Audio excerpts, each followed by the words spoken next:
Bad boys, what you gonna do? What you gonna do when they come for you?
20 years, actor Danny Glover tried desperately to get a movie about the Haitian Revolution made in Hollywood. He went to every major studio. He went to studios in Europe, and he was denied funding at every turn. And the reason they gave was that there were no white heroes in the story, so they weren't going to make it. The Hollywood mandate that every big-budget movie made for a general audience must have at least one sympathetic white character for white audiences to identify with has been around forever, since the beginning of Hollywood. When I think about movies like The Green Book, you've got The Help, 12 Years a Slave, Amistad. I mean, the list goes on and on. Even Black Panther has this character who is a CIA agent but is in favor of black liberation. Like, ridiculous. I really enjoyed Hidden Figures. I think it's a great movie, but this guy, played by Kevin Costner, he never existed. They made him up for the movie.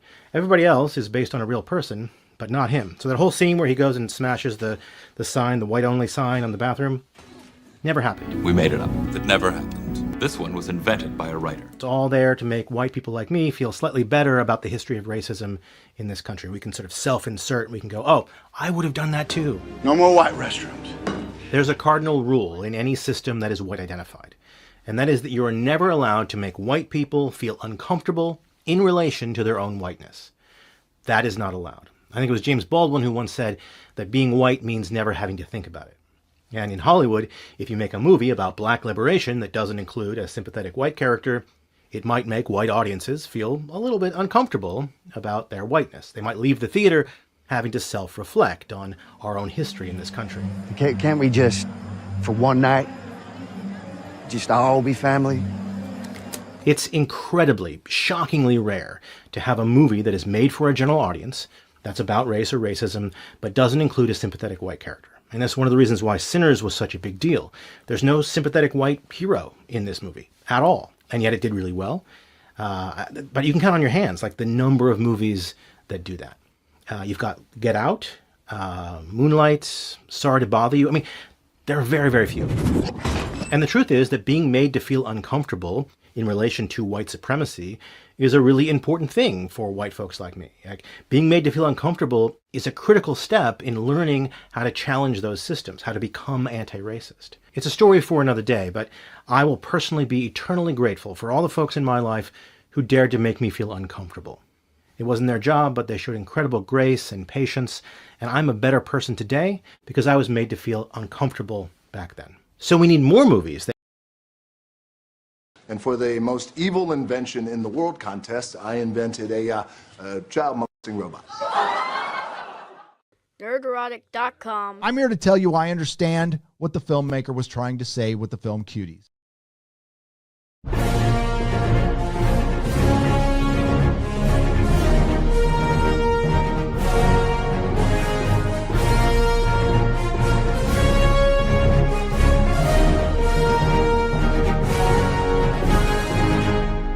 All right, you assholes.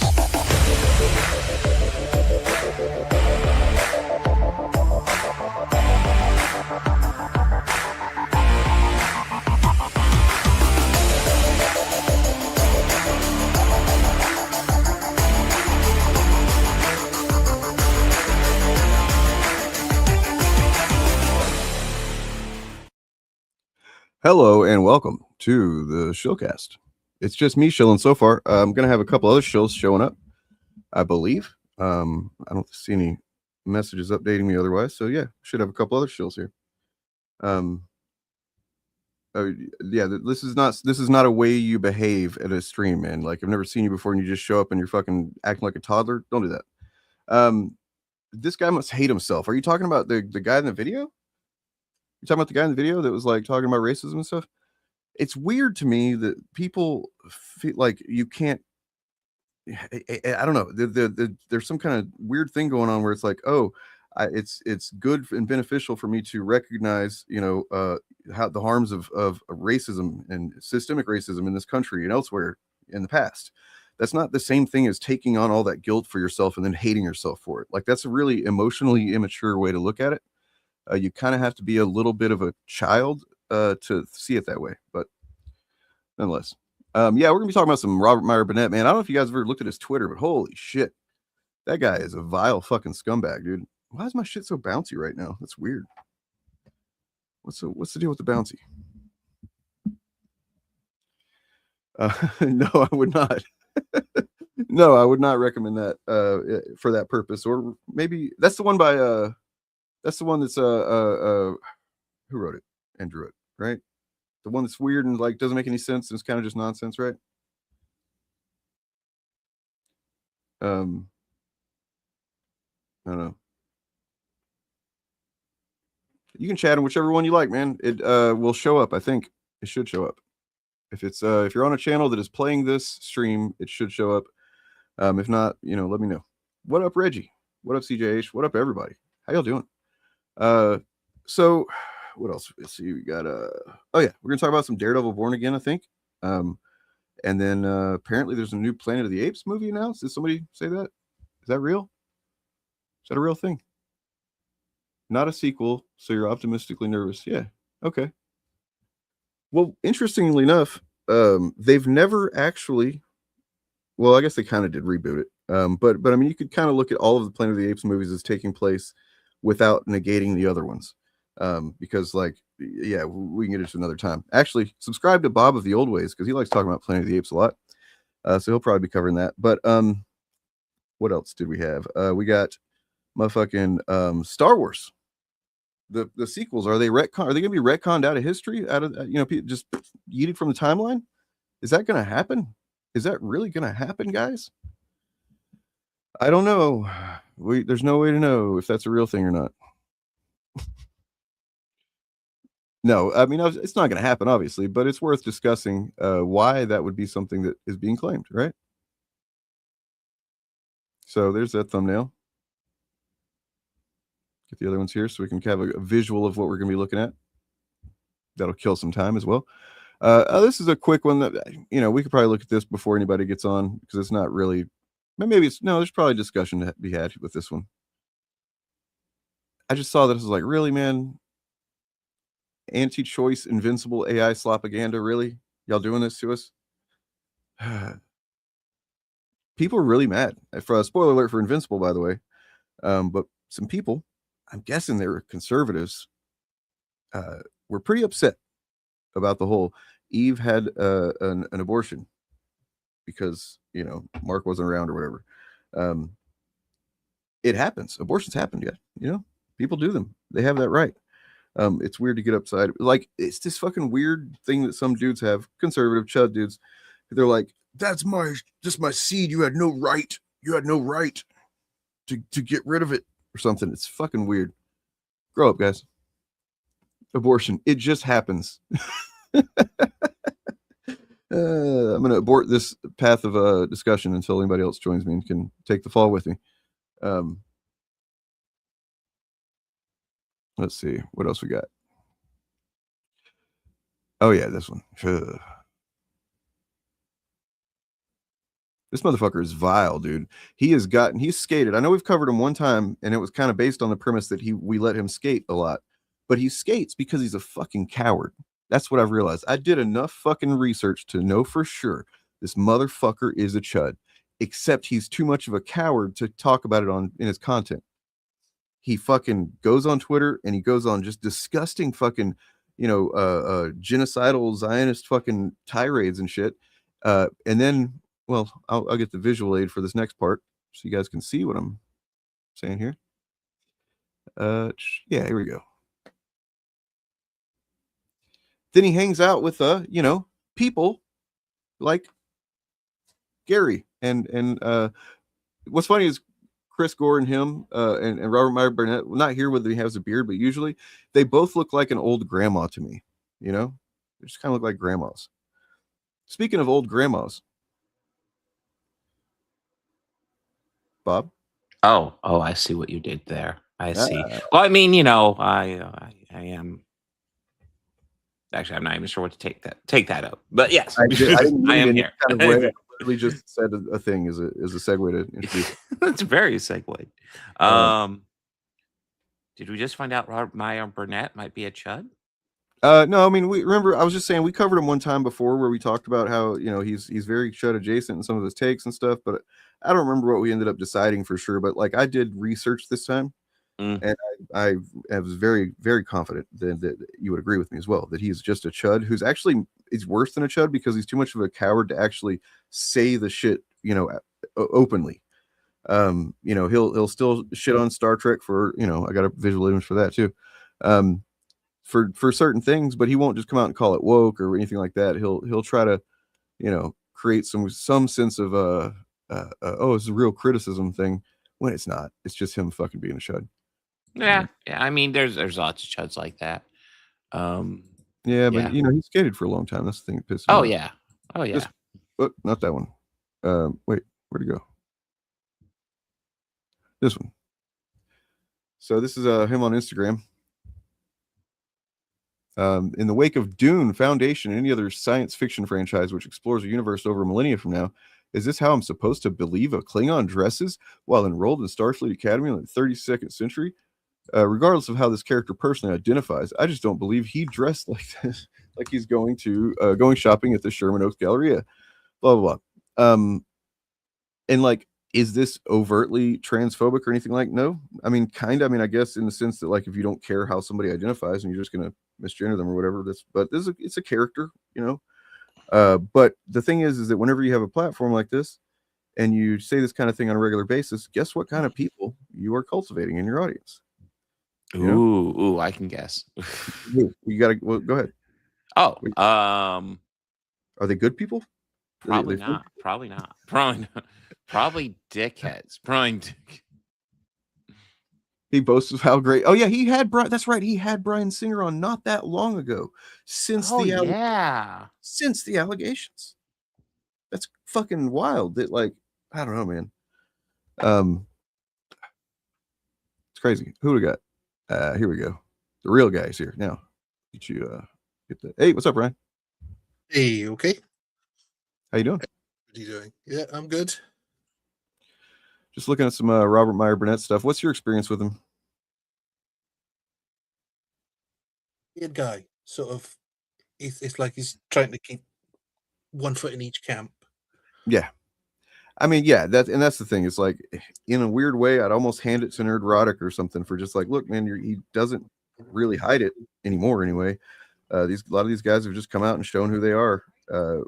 Whereas, like, come on, it's 2026, man. Are you fucking, stand by these things that you believe in, right? What about you, Bob? Have you ever seen anything chuddy from him? I mean, not a whole lot outside of what we cover on the Shillcast, but yeah, I mean, it is interesting because, like, the weird thing is he will go on John Campia's show and just have like normal fucking takes. So that's what I was. Yeah. I was looking at Reddit. There's so many people that complain about this. They're like, it's weird how he will not say anything that kind of alludes to what he thinks on the Campia show, almost as if Campia told him not to. Yeah. So it's like he's doing that and he's keeping things to himself, but then he goes elsewhere and says, the other shit. Like, I got some takes, guys. These are the gross ones. These really upset me. Islamophobia is a made-up word. They're no longer allowing women to attend school in Afghanistan. I don't see you living in Islamic country. The hypocrisy is strong in you. Islam is a religion of gender apartheid. Defend that.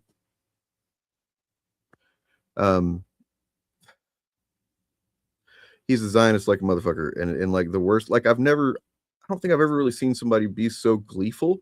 Like, these people that defend Israel's actions and their genocide and stuff, they will find a way to defend it where they're not like, they kind of just are like implicitly endorsing it instead of overtly just like rah rah rah, let's kill some brown people. And that's kind of what his vibe is he just wants to see Muslims get blown up or something. I mean, I'm not gonna lie, that is the vibe of a lot of Zionists. Is it? Okay. It really vibes like that. Really. Well, I mean, he seems just kind of extra. You know what I'm saying? Mm-hmm. Let me show you these other ones here. I mean, just flat out, this second part of this one right here is no, not that one. This one. So Israel gave Gaza back to the Palestinians in 2005. They did nothing with it except export terror. 20 years is enough. They lose. And then there's no genocide and got like, dude. I'm glad he can just ignore reality like that. Cool. It must be helpful. He went on a drunken rant and low-key threatened Matt Jarbo a few years ago. I wish someone downloaded that stream. Oh yeah, I remember him telling me about it. I think that he might have. Did he tell us about it whenever? Because he came on at the end of the stream that last time that we mentioned Burnet like 2 years ago or whatever. Jarbo, and I think he might have told us about it.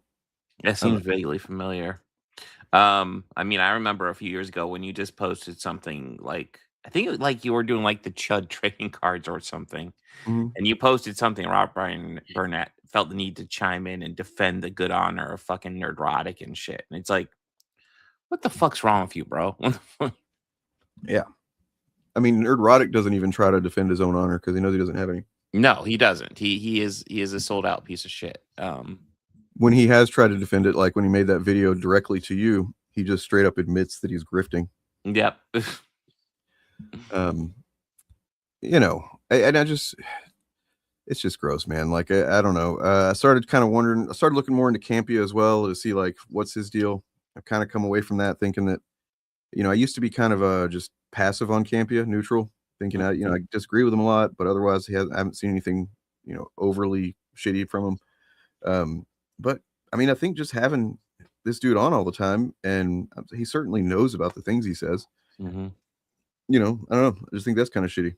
Yeah, it is. Well, I mean Campia has lots of bad takes, so I get the impression that Burnet is what used to be a sort of a quiet conservative. So he works in the adjacent media business and is a conservative, but isn't willing to go as far as Nerdrotic and those types, or not even as far as Chris Gore. But he wants to still be in that gang. But he will say stuff like, if their true goal is to rule the world, what then? A planet devolving because of first cousin marriages?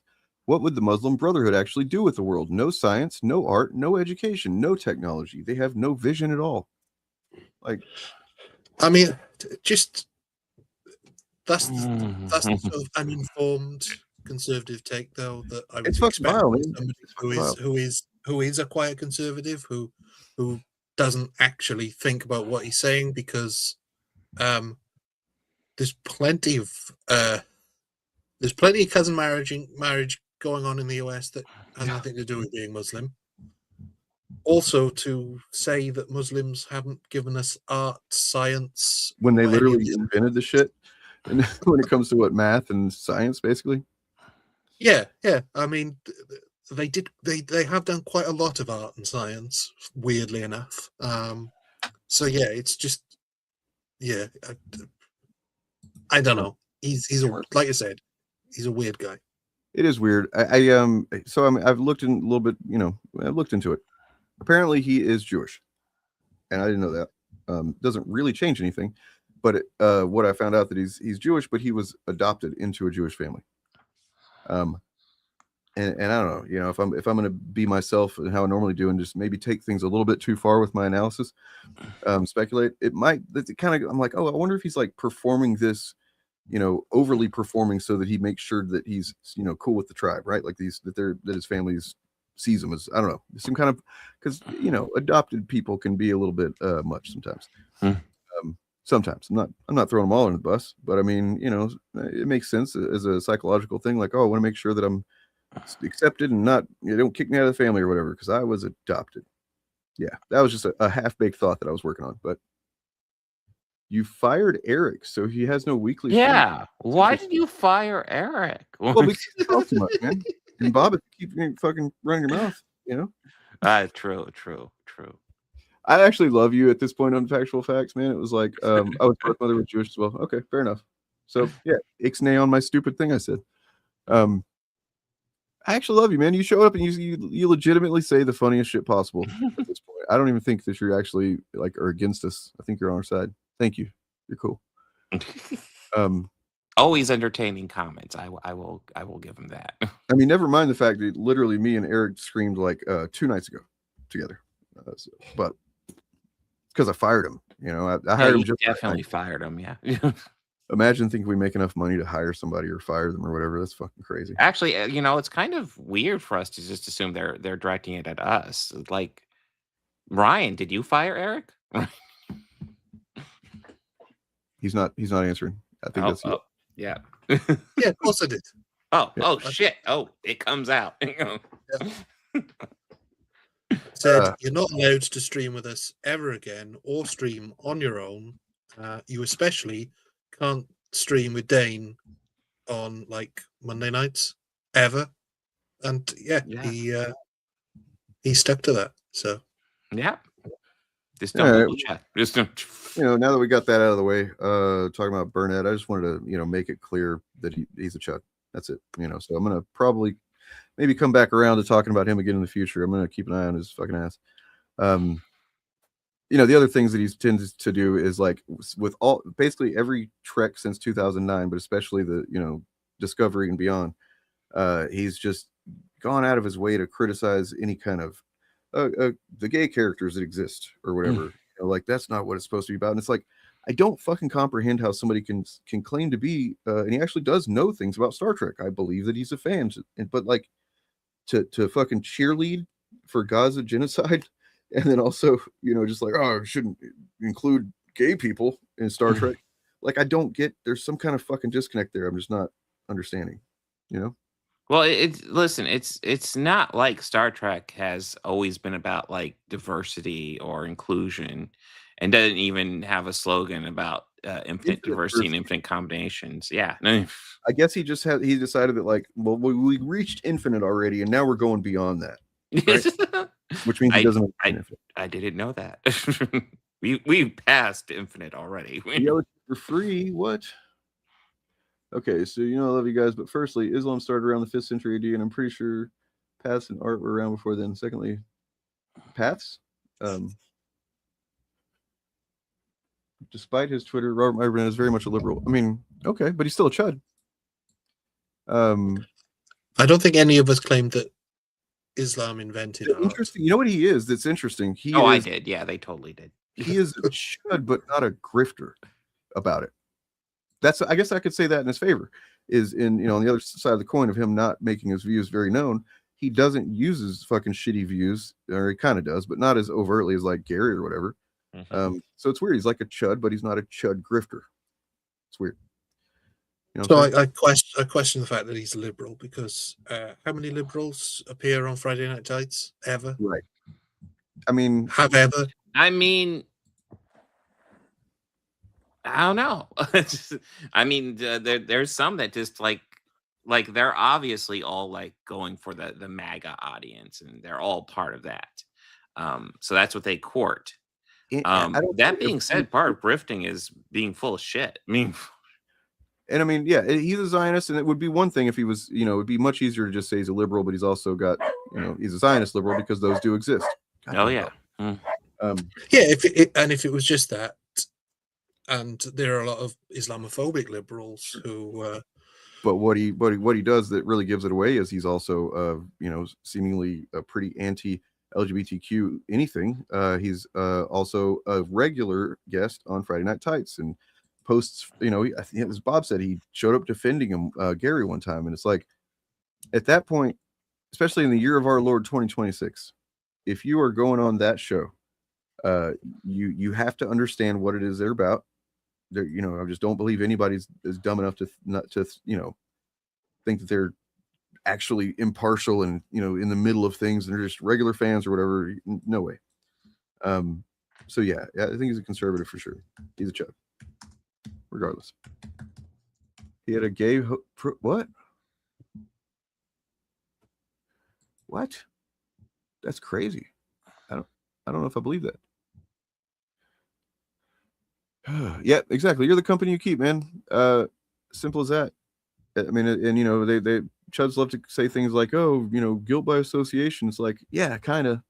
At this point, it's at least you may not be as guilty as the person that's overtly terrible, but regularly hanging out with them is a implicit endorsement of that person, and then it's also normalizing that person, and yeah. And it just says that I don't want to fucking be around you or give you any of my attention in a positive sense. Yes. Yeah, no, it's funny watching MAGA people like figure out, since this bullshit war kicked off that Iran's not actually just like a bunch of guys living in caves. Holy shit. Yeah. they could fight. Yeah, we did have a peace deal with them under Obama. Just throwing it out there. Yeah. And there's literally no way where even no matter what deal he ends up making, if he can make one, there's no way they're ever gonna get anything better now than No. So, let's get that bunker, guys. We got to get that bunker, that ballroom made. Did you guys see the video I was showing at the beginning of the stream beforehand? No, I missed it. Nope. It's kind of a mind-blowing thing that, like, I'd never realized this shit, but I want to get y'all's take on it. See a moving walkway in a movie. Or my bad. This one. Danny Glover tried desperately to get a movie about the Haitian Revolution made in Hollywood. He went to every major studio. He went to studios in Europe, and he was denied funding at every turn. And the reason they gave was that there were no white heroes in the story, so they weren't going to make it. The Hollywood mandate that every big-budget movie made for a general audience must have at least one sympathetic white character for white audiences to identify with has been around forever, since the... So right there, just to be, critical as I would be with anything else, I had never heard of this mandate before. So to me, I'm like, is that real? I don't want to just take it at face value or that this guy's word that it's real. Ryan, do you know anything about it? I've never heard of it being a strict mandate, and I'd be kind of surprised. But then whenever you start thinking about it and he starts listing the movies and you really start, it's like, if it's not a explicit mandate, it seems to be an implicit one. Yeah, it might absolutely be an implicit one. Yeah. Yeah, because I'm thinking realistically, the two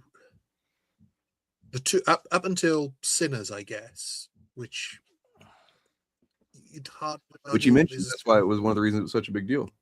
Yeah, the only two other sort of major Hollywood movies that are predominantly black, either in the cast and also in terms of the writing, would be Black Panther, which has Martin Freeman in it as the sympathetic white character. You mentioned the CIA agent who's like for black liberation, which is kind of fucking...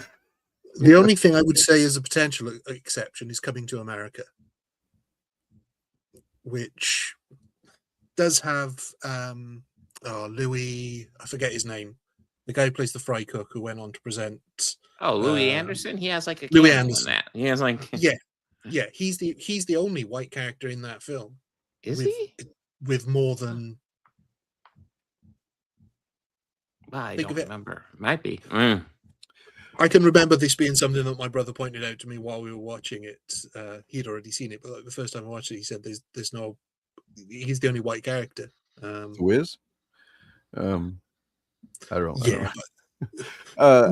Look, I'm not going to respond to anything else from this person, and if they say anything else dumb, mods, do your thing. But like, holy shit, do you actually think that this is a valid thing? Do you actually think that, even if this is true, I don't know, that because someone's pansexual, that you just, and they're 60, that like, I can't criticize the shitty things that he says all the time, like, that's not the way it works, man. And if you think it is, then I know you aren't actually somebody who gives a shit about any of this stuff, and you're just being a fucking disingenuous concern troll. So good job. Yeah, he mentions a couple of movies, and it's like, it kind of shocked me to think about that. I hadn't noticed that, and of course it's because I'm fucking white, so I don't think about what doesn't whenever I'm seeing people looking like me, it's like, oh, things are normal. And yeah, I mean, like I said, the only mainstream Hollywood exception I can think of is Coming to America. Oh yeah, but beginning of Hollywood. I'm gonna think about movies like The Green Book. You've got The Help, 12 Years a Slave, Amistad. I mean, the list goes on and on. Even Black Panther has this character who is a CIA agent but is in favor of black liberation. Like, ridiculous. I really enjoyed Hidden Figures. I think it's a great movie, but this guy, played by Kevin Costner, he never existed. They made him up for the movie. Everybody else is based on a real person, but not him. So that whole scene where he goes and smashes the sign, the white-only sign on the bathroom, never happened. We made it up. It never happened. This one was invented by a writer. It's all there to make white people like me feel slightly better about the history of racism in this country. We can sort of self-insert. We can go, oh, I would have done that too. No more white restrooms. There's a cardinal rule in any system that is white identified, and that is that you are never allowed to make white people feel uncomfortable in relation to their own whiteness. That is not allowed. I think it was James Baldwin who once said that being white means never having to think about it. And in Hollywood, if you make a movie about black liberation that doesn't include a sympathetic white character, it might make white audiences feel a little bit uncomfortable about their whiteness. They might leave the theater having to self-reflect on our own history in this country. Can't we just, for one night, just all be family? It's incredibly, shockingly rare to have a movie that is made for a general audience, that's about race or racism, but doesn't include a sympathetic white character. And that's one of the reasons why Sinners was such a big deal.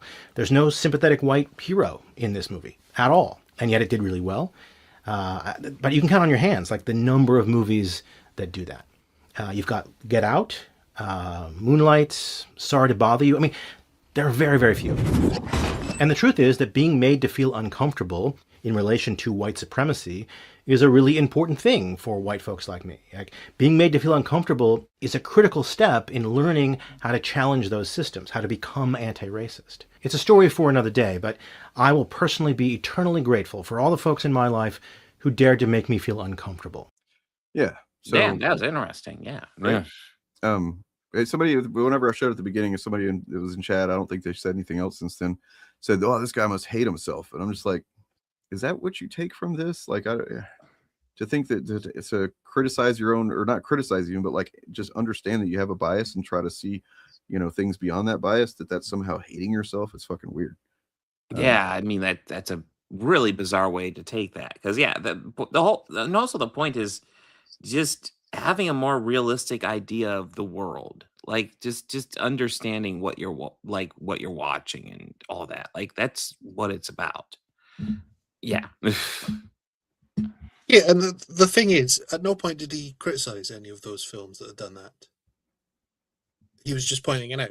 No way did he say that Hidden Figures was worse because of the made-up Kevin Costner character, or that Black Panther was somehow worse because it's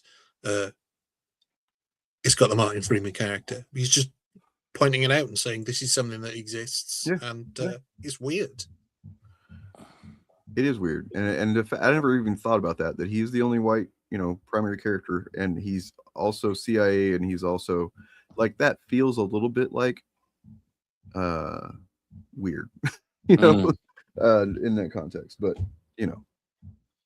there's another video. What's even weirder though is that we don't think of any of those as diversity hires, whereas perhaps we should. That's what I'm saying. That was generally the premise behind me showing this, is like, look at all this fucking just forced diversity, or forced lack of diversity. Wait, forced whiteness. I don't know. And it's like, that has been propping up the way that movies have been made for forever, and informing how people understand race in movies, so to the point where whenever eventually there started to be a few more people of color and stuff behind the camera, in front of it stuff, you get these fucking chuds grifting, and people that actually believe this stuff, they're not even grifting, they actually legit think these are arguments, that they're things that they chud say is somehow convincing. Somebody asked earlier about that. Do I think where's it at? Do you ever worry about the next generation and how radicalized by YouTube chuds they are now? This might continue for a while, at least until the generation. I mean, I don't worry about it anymore, honestly, because it's not healthy to worry about something that you can't change.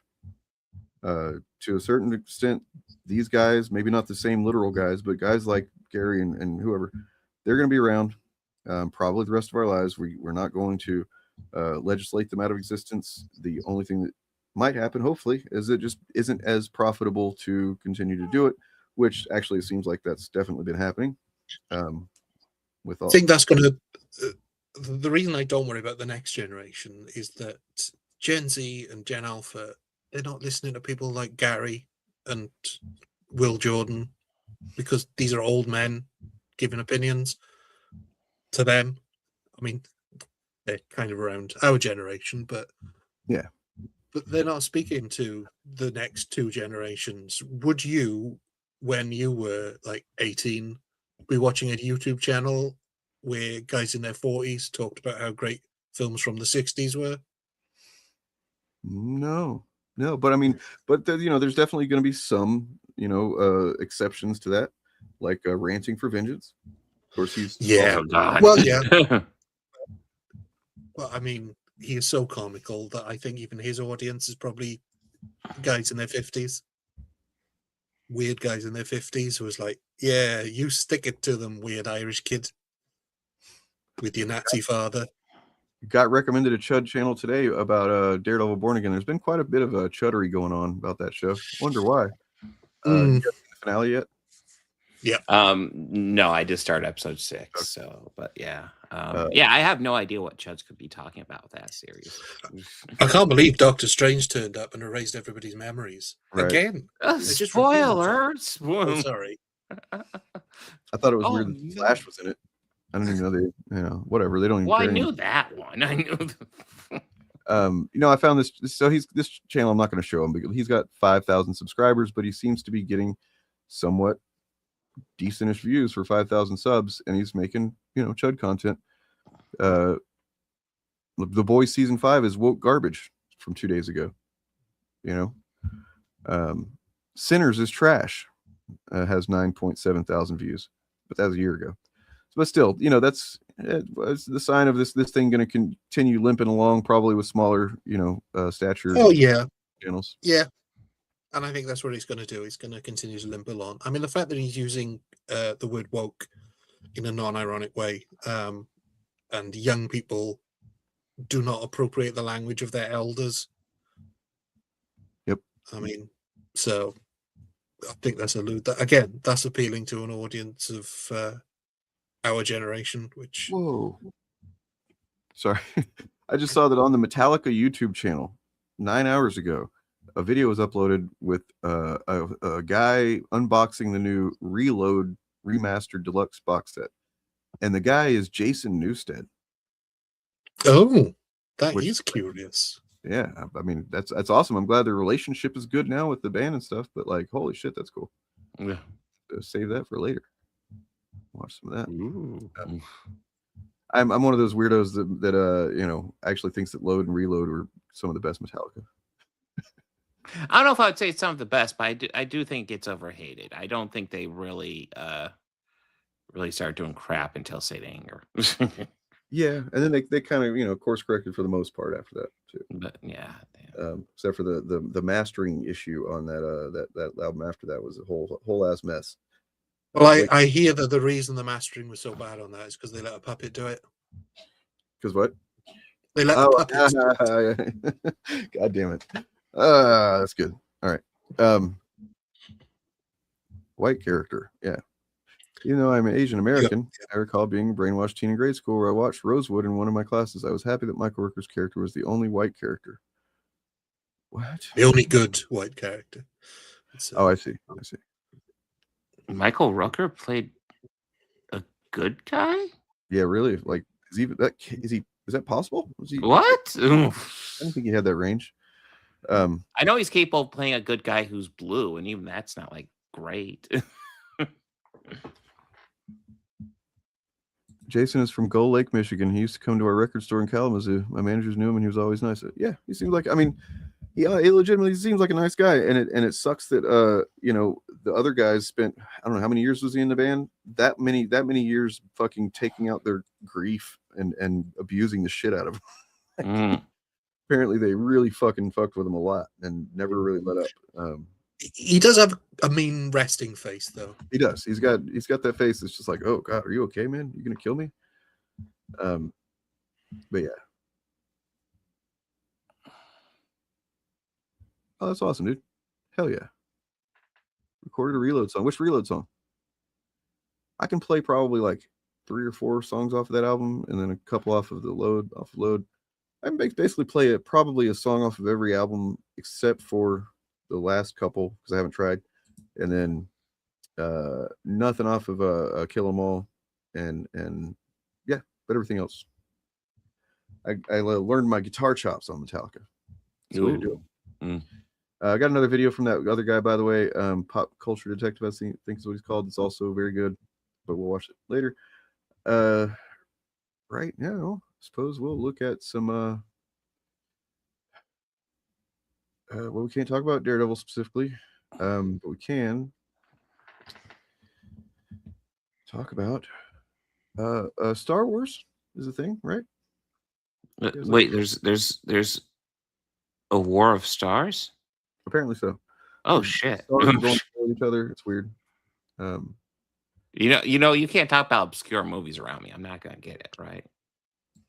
So here's a very reliable source telling us the rumor is to remove Star Wars sequel trilogy from timeline to resume focus on original characters. I don't know if anybody's told them that, those characters, the actors are very old now. One of them's not even alive anymore. If true, and one of them hates the franchise. Get out of here! You're fired. Go away, Eric. God, man, you can't come back on these premises after you've been fired. Come on. I'm kind of confused when he says original characters here. Does he mean like the classic characters, or does he mean like new characters? Because usually when you say original characters, you mean new characters. I don't know. What do you mean new characters? What do you mean new characters? Either they're the original characters. Yeah, and then this quote, just this floating quote with no attribution whatsoever. It's on a rumor, and then you got a quote that you don't even say, who the fuck is this? If true, this would be one of the most dramatic. It's not true, though. It's just not true. I mean, this seems like kind of like the thing where at the end of Lower Deck season 5, where we see like all these different realities pop up, and the Chuds tried to use that as a reason to say that Discovery was no longer canon. And it's like, no, that's not what that's saying at all. But this seems even thinner than that, and that was fucking apparently from a guy that I fired. Sorry, go ahead, Ryan.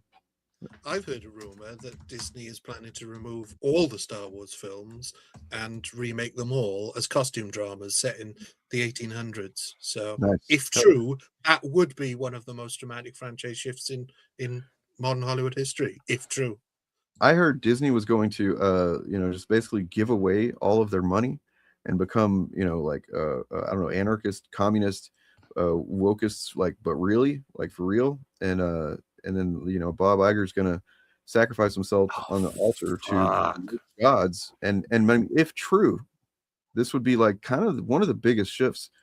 Blah blah blah blah. So we got this other stuff that popped up within a day or so of me. Go ahead. But, are we still on the Star Wars thing? Because I have more to add. Go ahead. Yeah.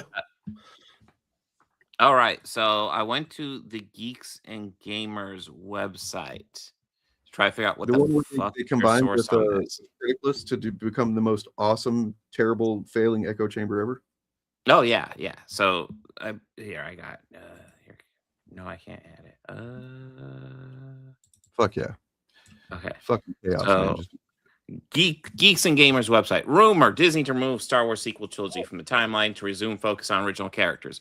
So my immediate thought is, okay, what's their source on this? I scroll down. According to an exclusive report from That Park Place's WDW Pro. Oh, straight up fucking grifter chud. Cool. Yeah, this is the grifter fucking pipeline bullshit. Disney executives reportedly ready to reset Star Wars and splinter the sequel trilogy. In a they're going to put a giant talking rat in it. What? It says they're going to splinter the sequel trilogy. They're going to add a giant talking rat. Yeah, for sure. That would be a dramatic shift. So where does this? So this is apparently the quote they're basing it off of. When asked about Star Wars, the teens didn't debate storylines, characters, or upcoming films. Said the conversation was brief and dismissive. I like the old stuff, but the new stuff, nah. I'm not too excited for Mandalorian. I never watched it personally, said one teen. What? That's supposed to form the claim? That's supposed to support the claim that's being made? Yes, apparently. Can you go back up? Can you go back up a bit? Just the next paragraph is fascinating. Another didn't even bother sugarcoating it. Anything that came out after I was born isn't that great.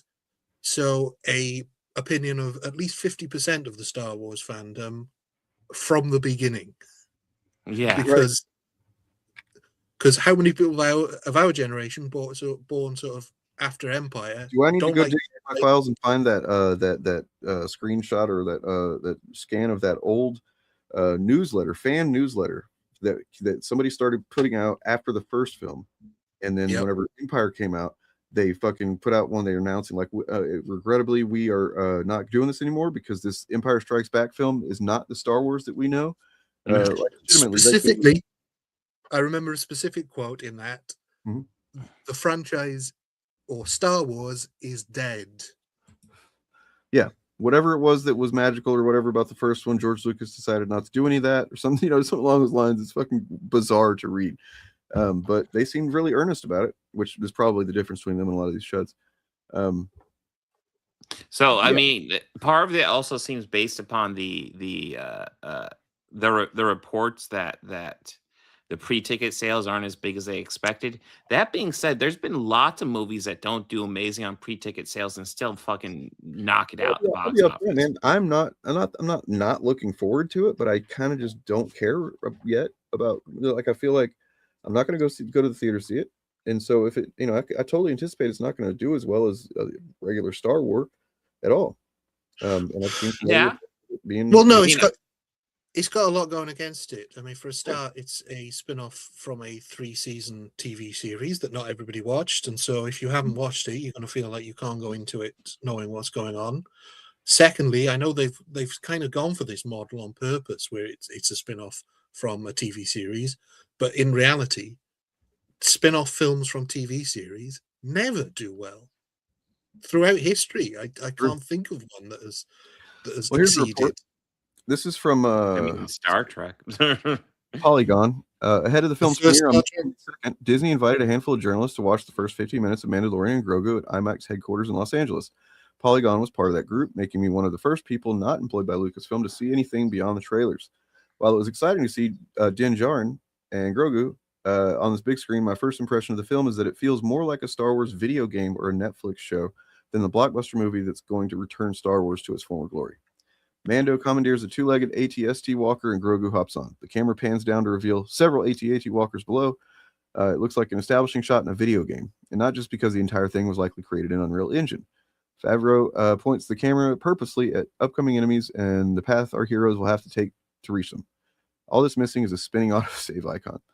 While most of the footage I saw looked fine, if a little heavy on the CGI, this last exchange was particularly dull. Favreau shoots it in the same portrait mode style framing as so many Netflix shows, with each character practically speaking to the camera against a blurry background that recreates the feeling of a Zoom meeting. That's mildly annoying when you're watching a mid-budget TV series on Disney Plus. For the first theatrical Star Wars movie in 7 years, it's downright unforgivable. I mean, if I did actually end up seeing it the same way that this person describes it, I would feel the same way about it. I don't know. Maybe it'll just look so cool to me that I won't even think about it. But I mean, I will. I have plans to see it in theaters. That being said, I will also say it's not as much as I've been wanting to see Star Wars on the big screen for years now. There's plenty of movies I'm more excited for this year. Spider-Man: Brand New Day and Supergirl definitely being among them.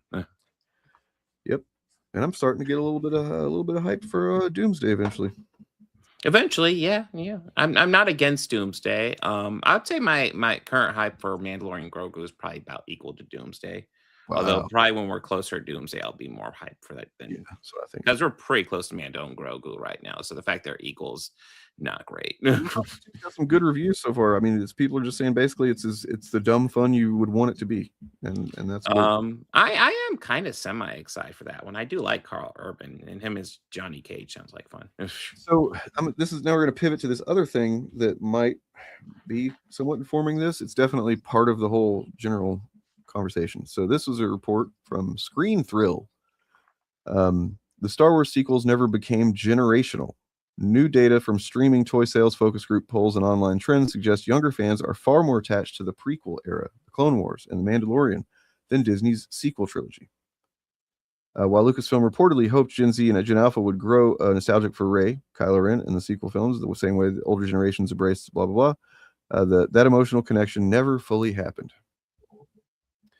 And then... I mean, it took like what, like 20 years for the prequels to start getting embraced? Like, It's at least 15, yeah. I mean, Yeah. we're 10 years out from the first sequel film, and in 2009, I don't think anybody was prepared to say that Phantom Menace was good at that point. A couple of years after that, yeah. But Well, also, is if it's even true, if this is even something that's been measured and is that you can say is somewhat accurate, which I kind of doubt to a degree. Is it any wonder that there's been an entire cottage industry that pops up on fucking social media of people who make money telling people these things are terrible, that these sequels, are shit and whatnot? Like, no, it's yeah, they've had an effect. You know what I mean? They literally caused the third film to be shit. Yeah. Yes, Disney caused it ultimately. The Lucasfilm did, but like they hadn't figured out yet that these people saying that they hate The Last Jedi aren't all really being. They're not actually fans, or they're not thinking with their fandom first, right? Yeah, it's almost like trying to capitulate to people who are just making money off outrage. Probably not your best strategy.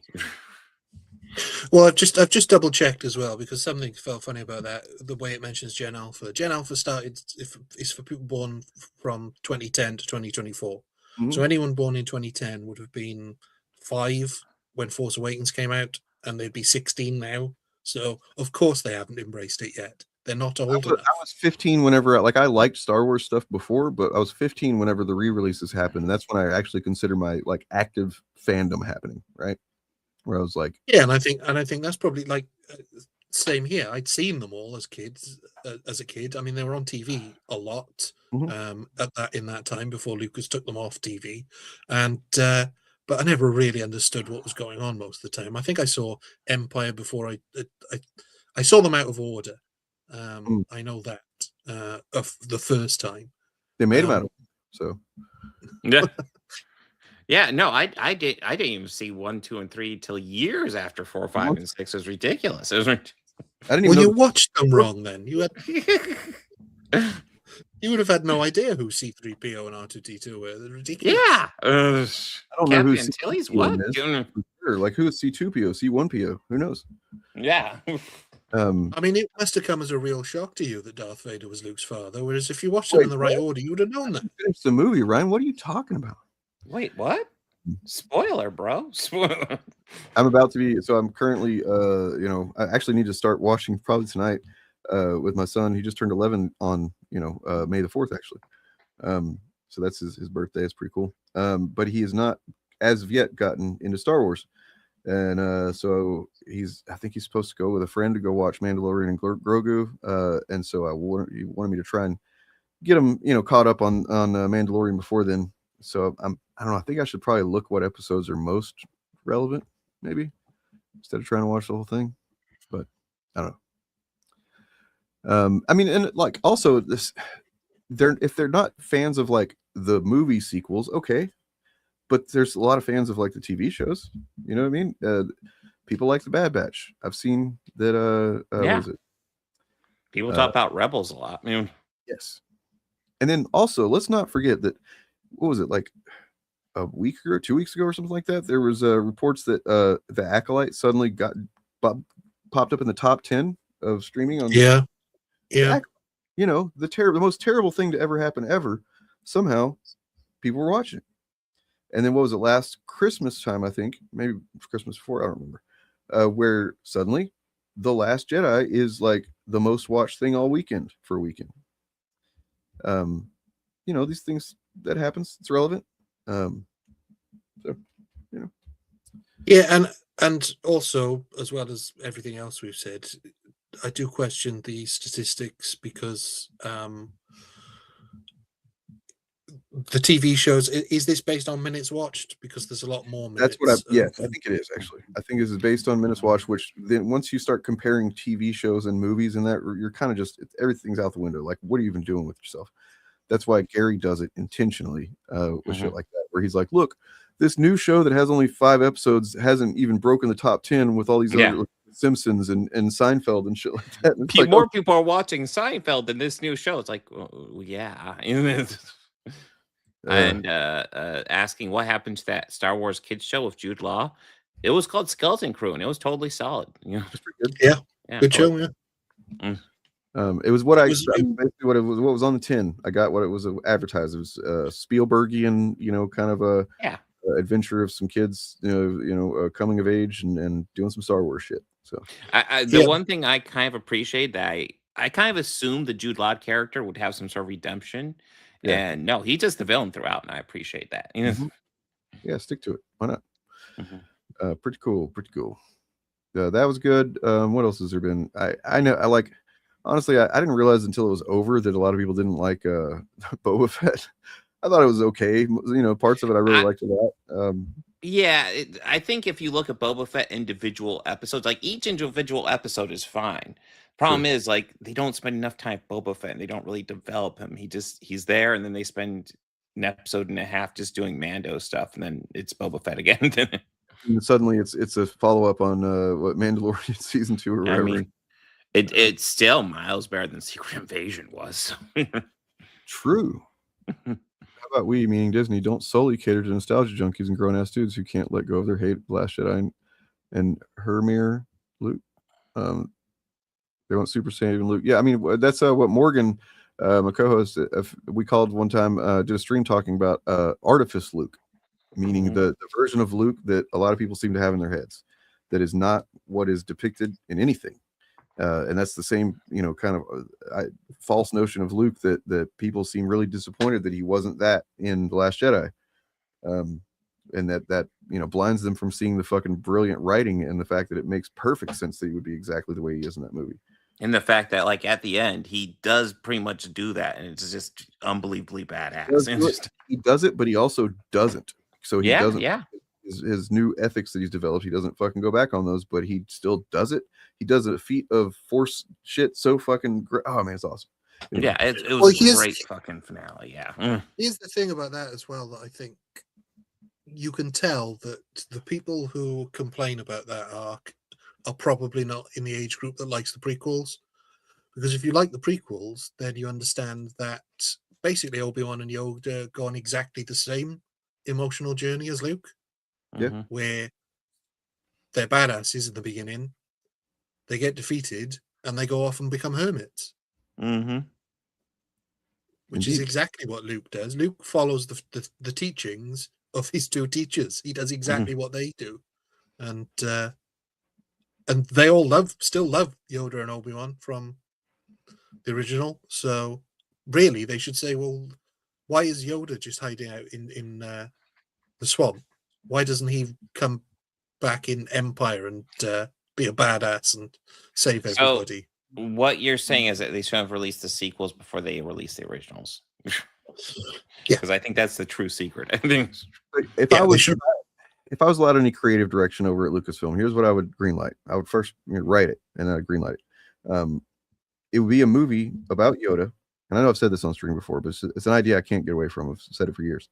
Movie about Yoda that takes place after the end of Revenge of the Sith, before Empire Strikes Back, and it would be like, it spanned however many years, like almost 20 years basically, and it would kind of show his descent into madness, living on Dagobah by himself, living with the fucking guilt that he didn't see, Palpatine's rise right in front of him. He didn't see it. He missed it, and then also he lost, and lost everything basically, and he's just chilling all alone on a fucking gross ass planet, eating gross ass shit, instead of sitting in his comfy little air conditioned, pod room where he can do meditation and stuff.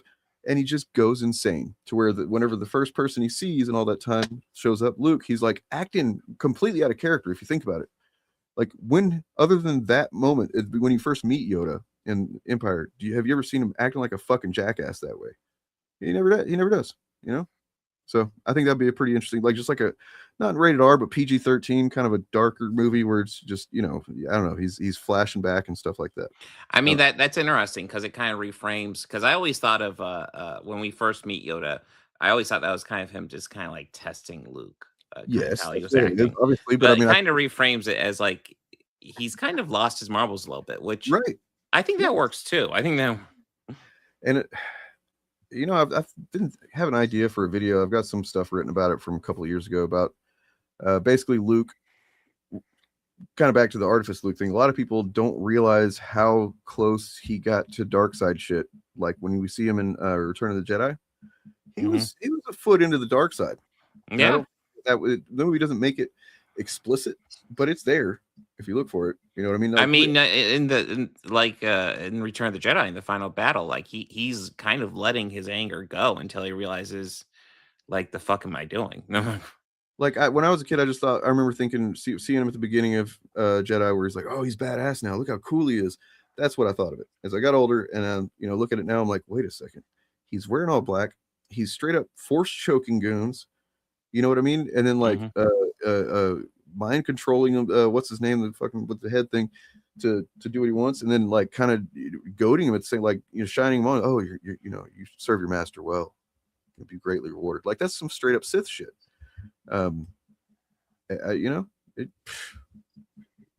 brilliant. The thing is that ultimately, I don't think there's any Star Wars that anybody could make that would please the fans, because the story was told in those 3 movies, and that should realistically that should have been it, because the thing's called Star Wars, so you have to have wars in it. You have to have people fighting each other.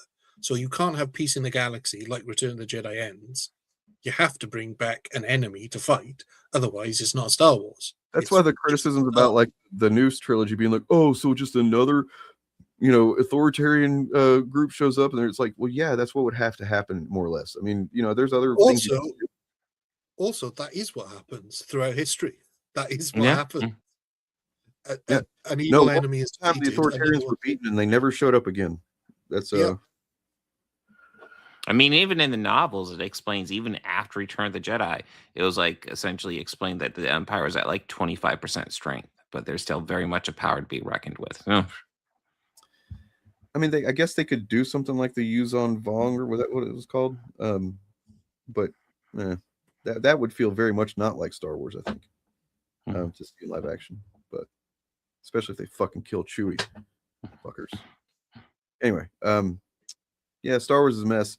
At this point, I've kind of redefined my relationship to it since the end of Rise of Skywalker as like, I will check stuff out. I don't really get super excited for anything, because that means that I'm setting myself up for if I end up liking it or loving it, I'm pleasantly surprised. Otherwise, I'm just like going into it pretty neutral, really. And in a way, that's a good thing. That's a positive thing, because I don't have, that kind of just like I don't know, unhealthy perspective on it. I mean, yeah, you really shouldn't have that as close, like at least it's not as close as these CHUDs pretend like they have a connection to these things, so much so that like anything that you view as a deviation is just like, oh God, how dare they? It's like, let the writers do their thing, see what happens. And this is the fundamental problem with Star Wars, which is it suffered from a problem more than anything else I can think of. But then that has also infected every other sort of franchise now, is that, canon. Everybody talks about canon. I don't care about canon. I really don't. Canon helps me think about things in a positive, it's like enhances some things while watching or whatever. That's good. Otherwise, I can leave it, take it or leave it, Yeah, it used to be something I would take much more seriously, but definitely as I've gotten older, I've been like, man, I don't care. Just tell me a good story. I don't. I think the thing for me is that I mean, and I know you guys did too, grew up in an era where canon was ignored practically in every single franchise. I mean, Evil Dead 2 starts by remaking Evil Dead.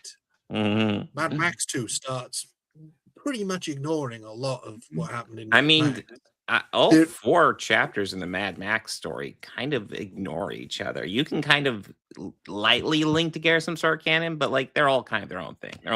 We grew up, we were watching the goddamn Fox X-Men movies where like it seemed like they were to some degree creating their own canon that they were going to stick to, and then they didn't even do that. It's frustrating. Like the most frustrating being at the end of Days of Future Past, when they solved everything. It's like, oh look, we made everything, got all cohesive, and then they said, yeah, let's fuck that off for the next movie too.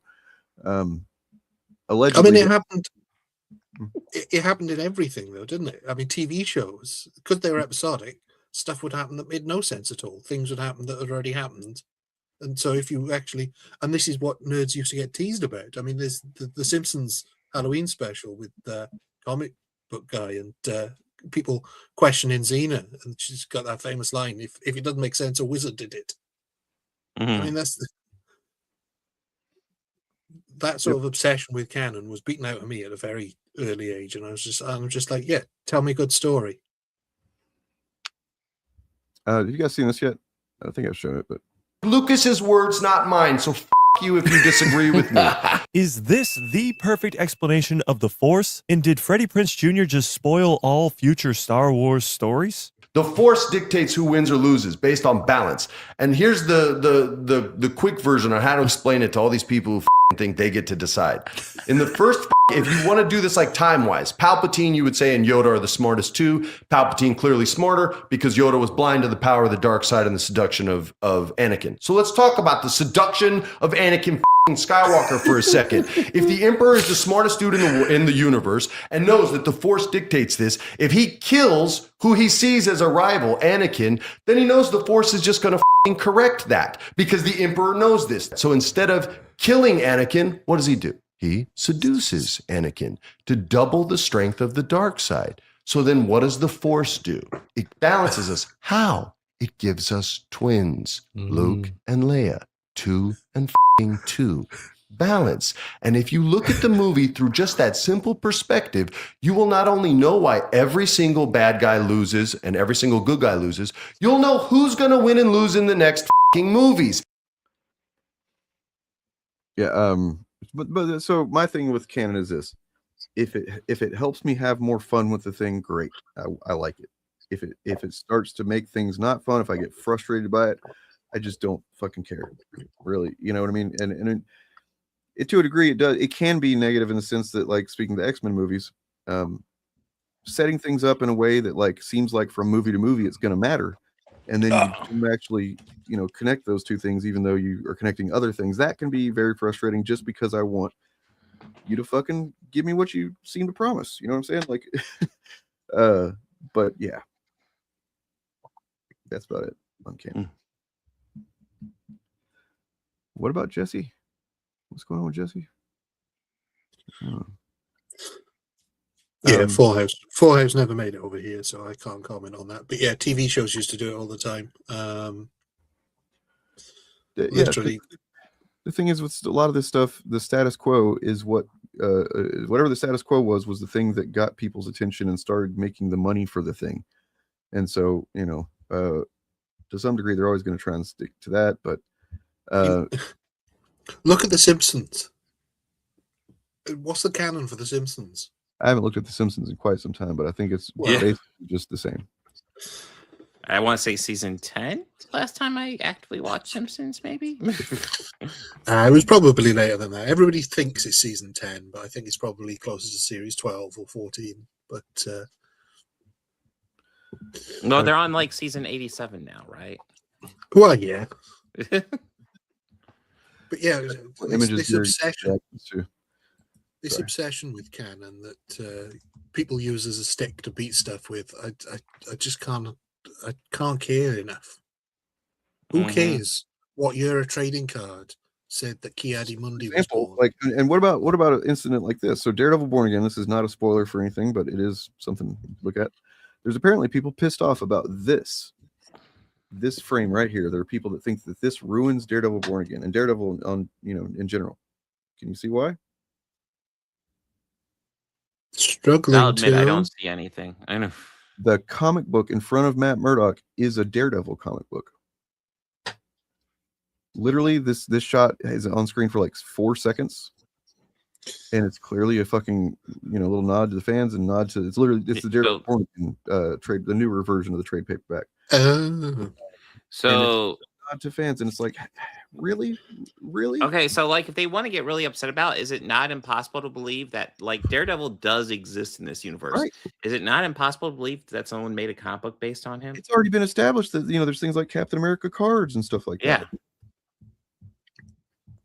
And although not in this universe, there's Fantastic Four I didn't even cartoon. think about that, but that is funny. That I mean, it's not funny, but like I can see why you would assume that's what we're. Yeah. No, it wasn't her. It's a good character though. It's a pretty solid season. I'll say that without getting any details. I mean, I did put on one of the thumbnails that it's kind of a spoiler, I guess, but I've been wondering where the goddamn hallway fight was this season. You know what I mean? There's one every season. right? Last season, the first season of this show, it was right at the beginning with Bullseye. Pretty brutal, pretty awesome, very emotional. And then I'm just like, maybe they just decided not to do one, but no, they did. They did one. A couple really at one time, but like Fisk got a hallway fight sequence, and it was something else. I mean, kind of based on what I've seen already, that makes complete sense considering the shit he's going through. The shit. You don't think it's actually in the episode? Wow. I mean, I honestly I didn't look to check myself. So if you looked and didn't see it, then maybe you're right. I figured it was just it didn't strike me as familiar, so I was like, maybe it's just maybe a 3-second thing or whatever, and it's not meant to be focused on. Well, whether it is or not, I couldn't care less. You're telling me nobody would have thought of the idea of coming up with a comic book about the superheroes that definitely do exist in this universe? Right. Yeah, you've literally got. It's been what in story in the canon. It's been like 20 years of superheroes existing, if you don't count Captain America when he was first around and stuff. So since Iron Man, it's been like 20 years or whatever. And yeah, to think the comic books weren't made of these characters, come on, it's really silly. But at the same time, even if that's true, it doesn't make any sense that Matt Murdock would have that sitting in front. I'll say that like for a couple of reasons. One of them should be obvious, but the other one is like that would go towards maybe people will look at that and go, wait, Daredevil, Matt Murdock, kind of look the same. Unless, of course, one thing we're forgetting is that we don't know if this isn't the same universe that Spaceballs happens in. So, True. As far as we know, this could be just him finding out what's happening next. In the same way that Dark Helmet does. I'm gonna get rid of that guy. Delete that comment. CJH, no spoilers in chat, please. Do not spoil. Okay. It just came out. I got a little distracted because I wasn't sure what season of The Simpsons I gave up on. Okay. Looking over it, it looks like I gave up on season 9. Damn. Oh wow, you're an early. You did some good episodes. There's some good. Yeah, episodes I'm sure I did. I'm sure they've been recent episodes are good, but I know I've tried giving it chances every once in a while and been like, oh well, that sucked.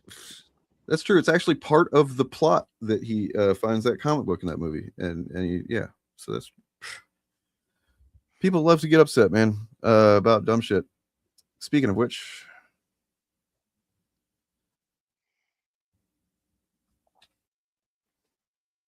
Does this mean that it's going to be bad? The finale? I kind of don't know what he means by that. Like, of course, fans retroactively, they're going to look at the whole story, or I mean, even if the good faith fans are going to be like, okay, so how does this ending? How did things build up to it? How did it pay off things that were, you know what I mean? So, I mean, I do kind of suspect. I know Eric's brought this up too. The guy you guys fired, but. I do kind of suspect there's going to be something that makes it not possible for Gen V to go forward. So something big will happen. I don't know what, though. Why do you think that? Because Gen V was canceled. It's just based entirely on that. Well, I mean, I'm kind of like they made such a big deal of Marie Moreau. Yeah. Which they make sure to say her full name every time. And now she hasn't shown up. And it's like, is she going to show up? Are they just going to shoehorn her in at the last minute? Why do they make such a big deal out of it? I don't know. Yeah. Although, do we have where this quote came from? Because it just occurred to me that it's a 2-word quote. Well, it might be real, but it might be a bit. Oh yeah, recontextualizing it. More importantly, though, Bob, you've never seen the Max Power episode of The Simpsons? Max Power. That doesn't sound familiar. You are missing out. You should.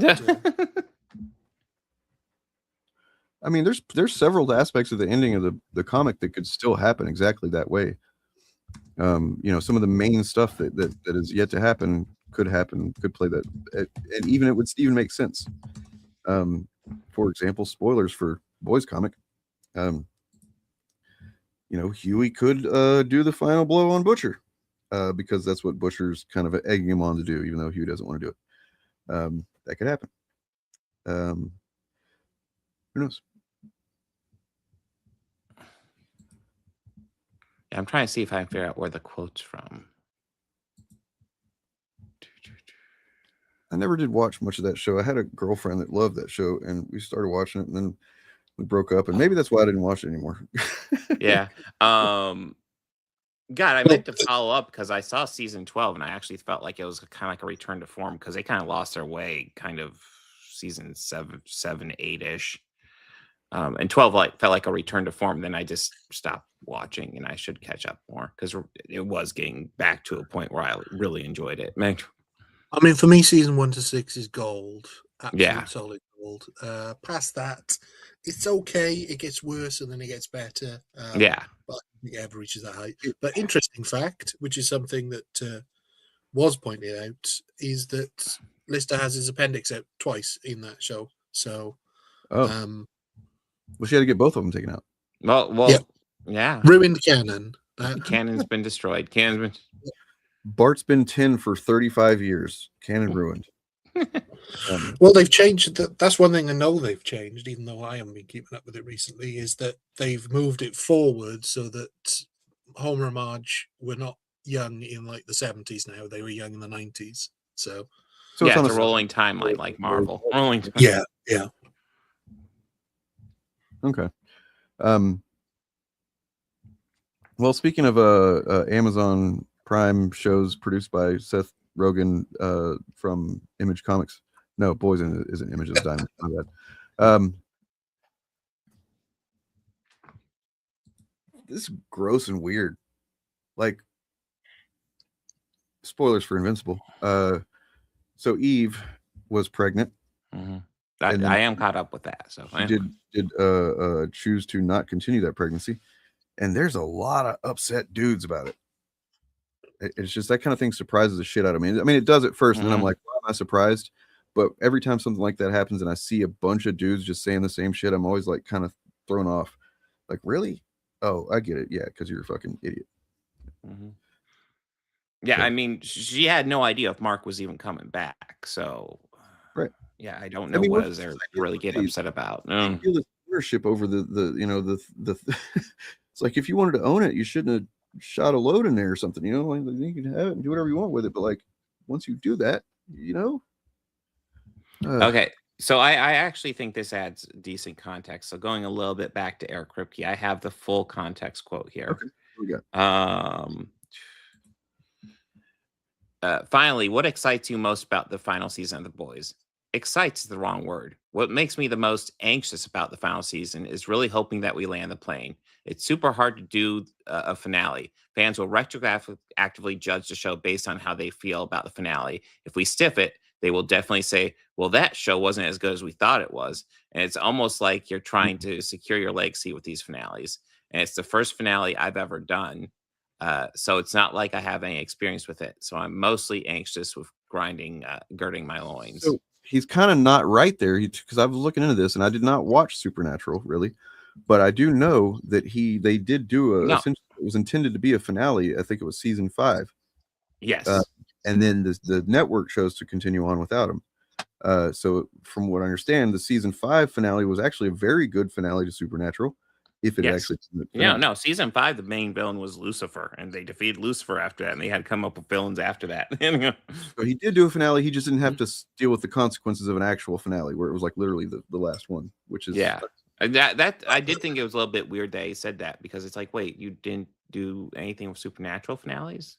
Because honestly, most of the season finales for Supernatural could serve as a series ender. What I understand, it limped on after that.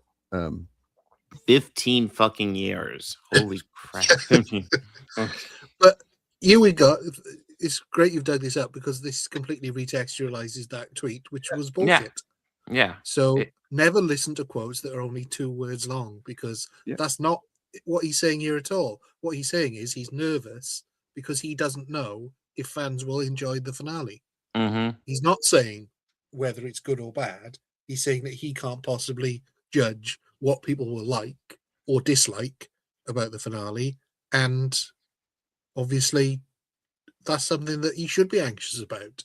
Yeah, because if you think, oh yeah, we set the landing, this is brilliant, then that's when you sort of lost touch. So yeah, ridiculous. You know, this is a topic of fascination for me. I've thought about this quite a bit. The weirdness of finales, and I think that there's more specific things going on with the, you know, subjective things with the given audience member when it comes to a show's finale than maybe some people realize. Because like, there's just such weird division about certain things. You know, there's only a couple of finales that I can think of that actually seem to generally have universal praise. Every other one, for the most part, has very starkly divided opinions. Yeah, it's honestly the universal praise ones. It's like TNG and Deep Space Nine. I think Breaking Bad has mostly positive. The big problem we've got with, and this is not particular to American shows, but it's more prominent in American shows, is that they keep going as long as they're popular for the most part, and so the finale often doesn't ever happen. The show just gets cancelled. Yeah. So when shows do get to make a finale, if it's too good, it's not the finale because they'll spin it off. I mean, even with Breaking Bad, they did a prequel film and they did a prequel TV series in that universe. I will say the prequel film for Breaking Bad was kind of necessary, and I actually really like it. Do you mean sequel film? Because I can only think of the sequel. Yes. Okay. You're right. But yeah, the and then of course, Better Call Saul is a very good show as well. I don't think a lot of people think it's better. I really don't. I don't think I would consider it better, but it is very good on its own right. Michael McKean's brilliant in it. Yeah, but no, the first finale of Futurama is really the best one. But then, of course, the comeback episode when they were like, "We've gone through some kind of comedy channel, Comedy Central." Like, that's just fucking hilarious. That was hilarious. Yeah. Yeah, that's Dexter, bro. Dexter, come the fuck on. Kidding me? That Dexter shit the bed for like 2 full seasons and then ended in a pile of shit. So that was pretty bad.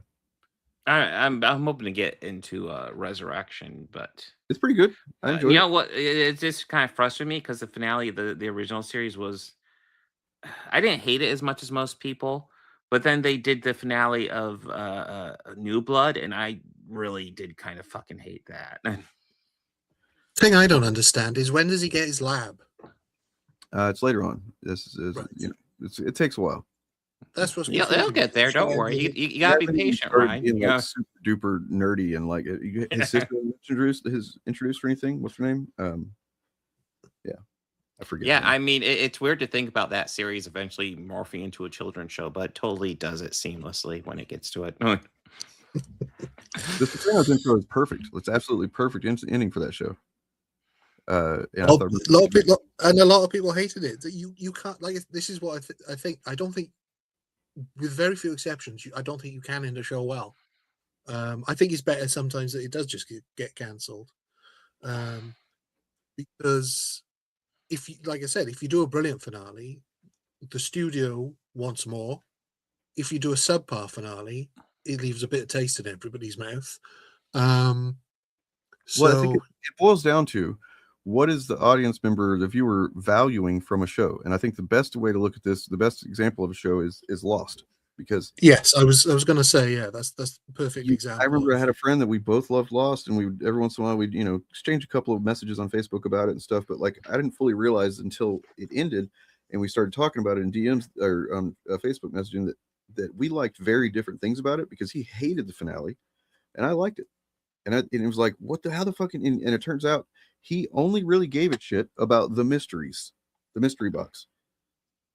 And I long ago had realized that's not really the point. I mean, sometimes that condition's it was a letdown, but I wasn't overall let down by it. It was just like, I understand that really no explanation is going to be fully satisfying if you're actually about the mystery itself, and that's what's intriguing you. The answer is going to kind of be a letdown no matter what it is. But at that point I figured out, no, this is about the characters and their relationships and stuff like that. And then to that end, I feel like it did a pretty good fucking job. Well, I mean, this is pure speculation, but and the more I think about it, the more I think this can't make sense. But I get the feeling that when they went into Lost, they had a pretty tight structure about how long it was going to go on and how it was going to end. And then obviously that changed when the studio wanted more episodes, and they went on for I think they got an extra 2 seasons that they didn't think they would get based on how successful it was. Sure, yeah. But I think from the beginning, I think their plan was always to be that they were dead all along. And immediately people guessed that that's what the ending was going to be. I might be wrong about that, but I just don't think they had an ending thought up when they even if it was that specific thing. I think what definitely happened was that they started fucking getting cocky early on and kind of challenging the audience to guess what was going on.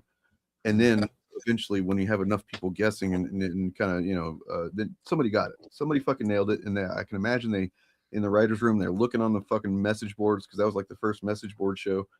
And seeing, oh my God, they're guessing what we're going to do. Like, holy shit, what are we going to do? David here brought up Stargate, and SG-1 totally has a couple of satisfactory endings. Atlantis ends, but the issue, I'll tell you because I was around during that time watching it. The issue of Atlantis is when it ended, all the creators were told that they're going to get a follow-up movie like SG-1 got. So they were planning to resolve lost of the follow-up movie, and then that was also when sci-fi was moving away from actually doing sci-fi stuff. Right. When they they told them we're doing a movie, and then they canned it, and then Universe just fucking left dangling. I started watching Universe not long ago. I never was big on Stargate, but I was like, you know what, this show was very obviously greenlit because of Battlestar Galactica's success. Oh yeah. And I was kind of mildly interested in what the whole thing is about, but then I realized halfway through, I'm like, oh wait, this isn't going to get answered. Like a lot of this is just nope. Like, okay, no, Universe had the potential to be like a really cool show as it evolved, but like, yeah, they just shit canned it. Let's see, where was the I mean, that absolutely perfect 1 season show. Yep, yeah, 100%. Yeah. 1 season, one and done. I don't know why you would even talk about other seasons. It was just one and done. It was brilliant. Just like there's only two movies in the Star Wars sequels trilogy. Yeah, I wonder if they'll ever make a third one. It's weird. Yeah, I am looking forward to new Stargate. I'm down for new sci-fi anytime, basically, and I'm always hopeful. More than anything else, I've got this naive optimism that new sci-fi I haven't seen yet, especially if it's something that's going to build a world and establish new ideas and stuff. I get really for that shit. Can't wait for the new Dune movie, because like I really look forward to seeing Paul become the hero that he's meant to be. You know what I mean? And just like yeah, really step up and just become an awesome guy that everybody loves. You know what I'm saying? Save the universe. Again, that's another film series I don't understand. When does Beetlejuice come into that? Yeah. I think he got eaten by one of the sandworms. Yeah. That makes sense. Beetlejuice becomes the real hero. If you stop watching at the end of the Cell Saga, the Dragon Ball Z is pretty damn good ending. Just don't follow Gohan to college. That's all. Yeah, I mean, there's definitely some of that in there so explicitly. That's just what.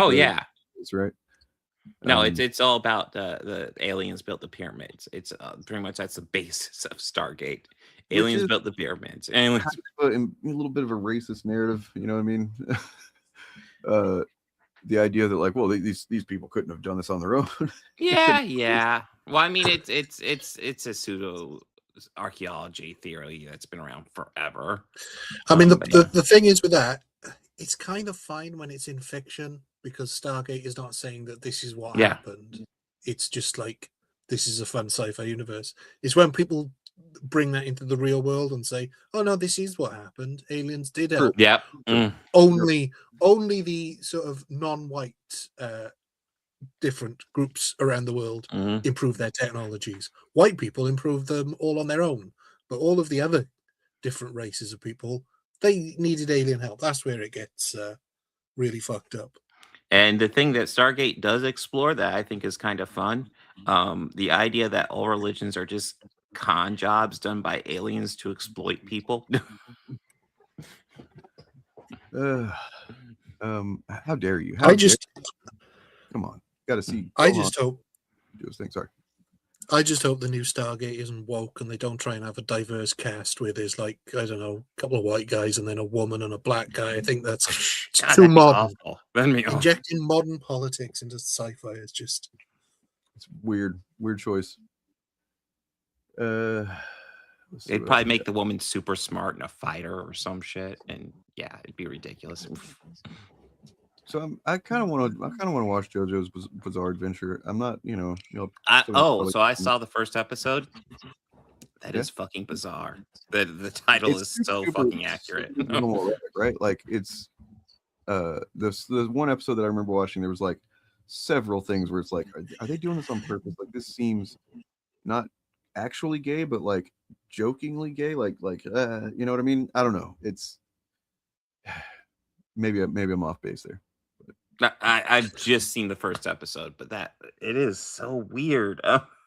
It's so real quick. You guys check this business out right here. See if you recognize any of these people.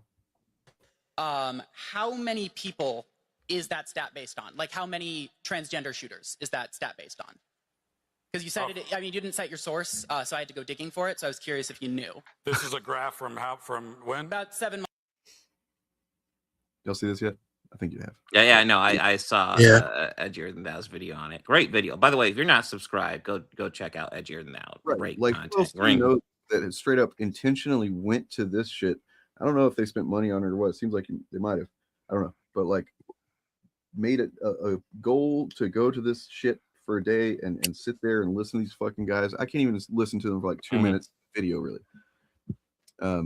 And yeah, and then not only that, but just like get up there and straight up call them liars and expose them for what they are, because it's crazy. They posted these videos on Twitter too. Like like these were owns, and it's like, are you serious? and I mean, but I guess to their audience it is. They have to believe Matt Walsh is a good grifter.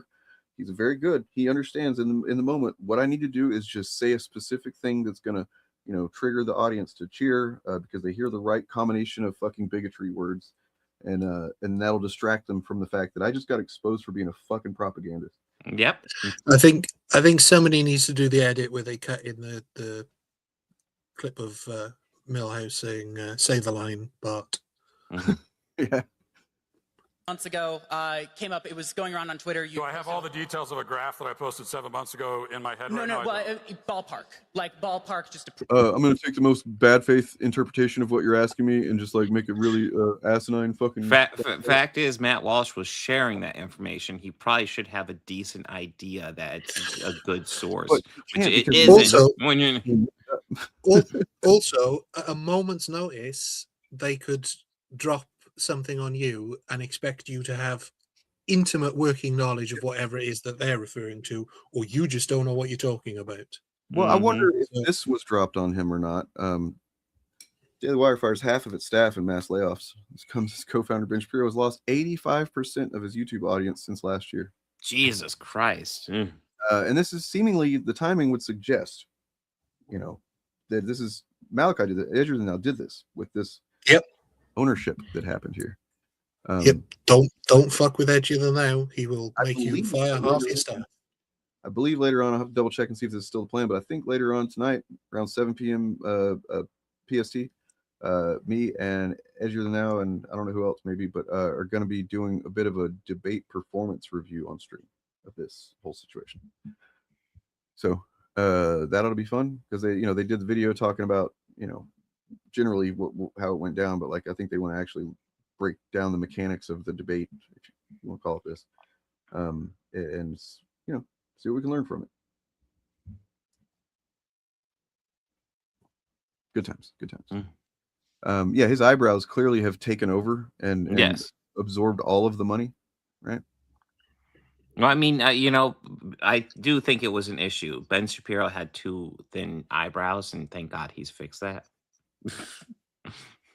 Yeah. I wonder if somebody said to him about the fact that he was manscaping.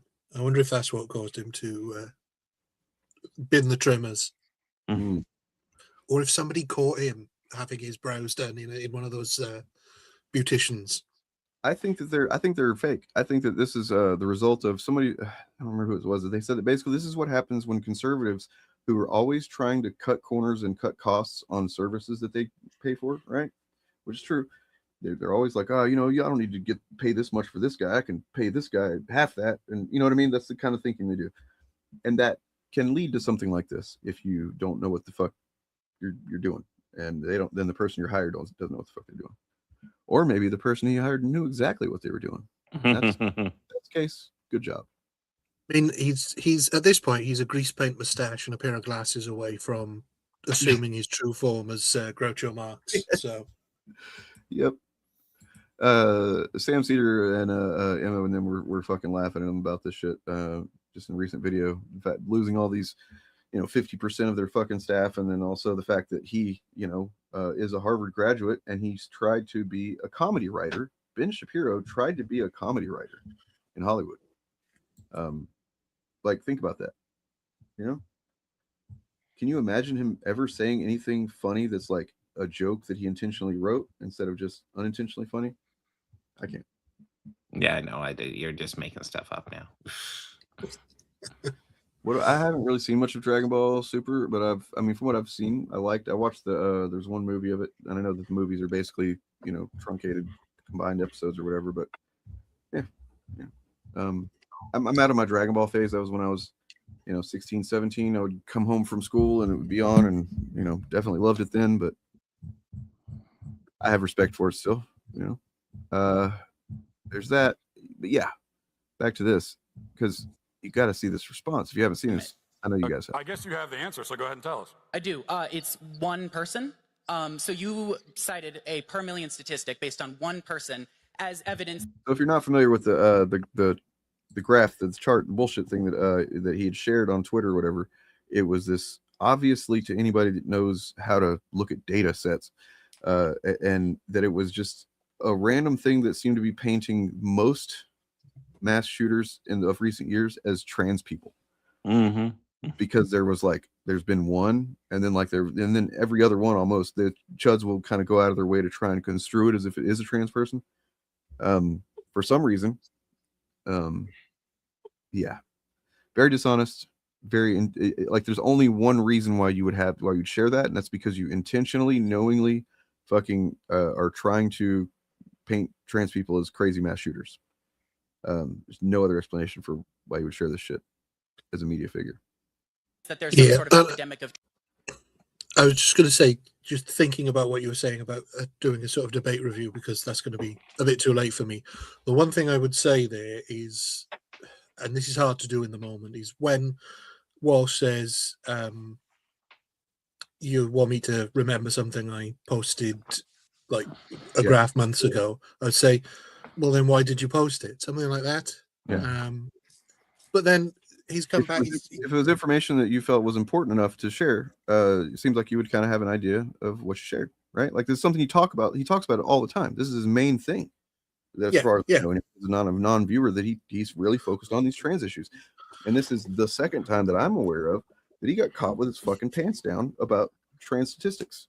There was the Joe Rogan incident where Joe Rogan, the one time he was ever fucking pushed back on a claim.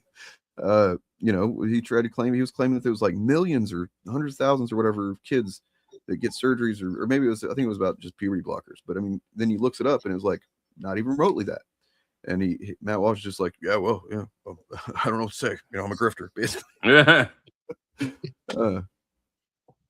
But I think it's a good sign. The Daily Wire is it's a good sign. It's maybe a bad sign, because we talked about it whenever it was clear they were losing money months back, that it's a sign partially that yes, this type of content is failing. It's not working anymore, but it partially at least has to do with the fact that people have been radicalized beyond it.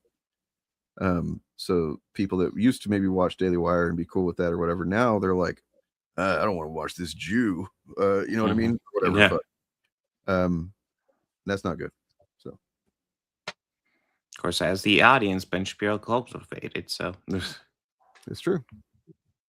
Transgender violence going around this country. But there have obviously been multiple transgender shooters just in the last couple of years. I'm not denying any. Kind of a desperate tactic number 2. So if the first one was I don't remember what was on the thing. Number 2 is in comes Michelle Knowles here The you know, the same way that like fucking what's his name, Adam Friended would do whenever Sitch would kind of get backed into a corner. Yep. Any sort of specific individual instance I'm talking about, this is a statistic in which you compared these numbers for all of these other populations are significantly lower than they would be with actual statistics. I was just curious, like, I want to understand, like, your process here. Why you wouldn't cite that source? Like, is it just because you know it's embarrassing that you only cited it off of, or based it off of one person? Or, like, more to the point, like, why do you have to lie to make your point? You know, why do you have to, if there's this epidemic going around, why do you have to make shit up in order to make the argument?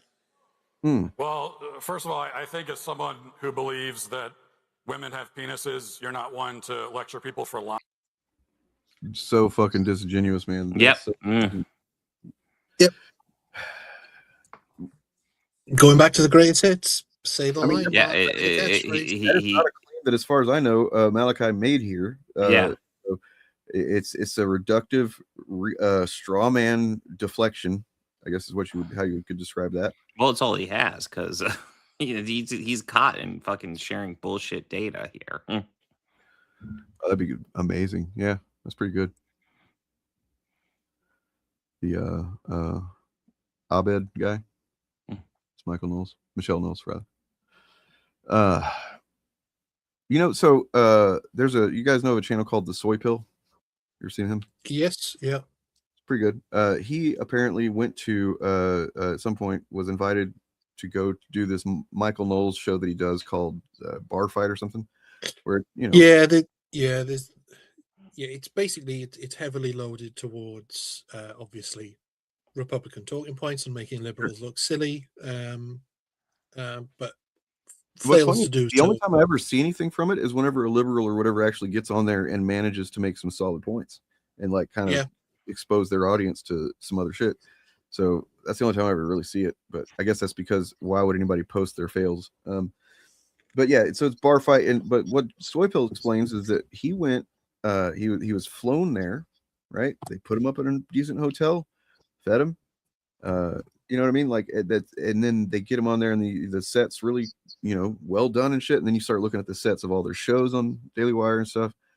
And apparently they have the set designer that does the set designs for, you know, Matt Walsh's fake man cave and whatnot. That person has been brought in to do their homes, the contributors' homes, like Ben Shapiro's house, as well as what was I gonna say? Oh, basically that they're very much just, it's all aesthetics, and it's so fucking lame that people fall for it. You know, Tucker Carlson sitting in his fucking log cabin and shit with tools on the wall and whatnot that he's never used. It's crazy. I mean, it's not a surprise. I mean, people should have got. I mean, people are wise to this because we all knew that that stupid Brett Cooper set was just literally a set made out of like a teenage girl's. It was a teenage girl's bedroom. Just happened to have enough room in it for everyone. Yeah, so it's all facade, but then that's enough for a lot of people. It is. Because a lot of people just want to have their you know, their fucking feelings confirmed and you know, regurgitated back to them. Sadly, you know, look at the fucking Rippaverse. Which, by the way, we need to maybe make sure to talk about that at some point next time. Bob, have you seen Eric's video on it or anything? No. What is there something new? Eric July seems to be maybe legitimately done with. Oh, okay, yeah, I did see that. Yeah, I know. If he's legitimately made some kind of deal with this distribution company or whatever, and he's gonna, you know, if that's what's happening, then I think he does see that this is my way out of this shit. That he knows it was a fucking sinking ship on YouTube for him, and so he's probably been desperately trying to gain just connect some way of his comics crap to an ongoing revenue stream that he can fucking live off of. And yeah, I mean, good for fucking so long. At the same time, like, it would be good to have him not making content, not doing that shit. That's good. But I kind of don't like the idea of letting him fucking just build the Rippaverse on the shit that we know he built it on and then wash his hands of it. You know what I'm saying? Like, yeah. pisses me off to think about a little bit. On the other hand, I remember when I debated him and he had over 500,000 subscribers, and looking at him now, he has 483,000. It's all because you. Yeah, it's all me. It's all me. I mean, jokingly, but yeah, some of it is. Yeah, no, actually, yeah, but it's also his comic books are so fucking bad, or so. And also, his content is fucking terrible. His takes are. There's that too. Absolute dog shit takes. I'm gonna have to get going in a minute. What else you guys got to look at? Talk about? I don't have too much, but I have a stream that I will be doing on Saturday where we will do comic books and chuds, which will be fun. Oh, So, something different, huh? yeah, something very different. I've never talked about comic books and chuds before. Right. So, you know, everybody will be shocked at that one. Ryan, what do you got going on? You still covering what's the show? Rockford Files, yeah, just on a break after finishing season 5, and also I'll be doing my season 5 wrap up and then cracking onto the final series, season 6, and working on a few other bits and pieces in between as well. But mostly my actual real job, unfortunately. Yeah, I know that feeling. I know. How you guys feel about leopards? You know, like a leopard. I know I wouldn't vote for them to not eat my face. Yeah, I mean, why would you be a part of the party that's the leopards eating faces and then be surprised when they eat your face? I had my passport. I had to get it renewed. Comes back gender marker M. Screws everything up. So there's a form in there if they made a mistake. So I fill out all the proper forms. I'm not calling anybody. I'm not calling the president. I got his personal cell. How are you going to be literally one of the most famous trans people in the world and think that they just don't know? They don't know about it. You know what I mean? Like, no, they know. They do it on purpose. Yeah.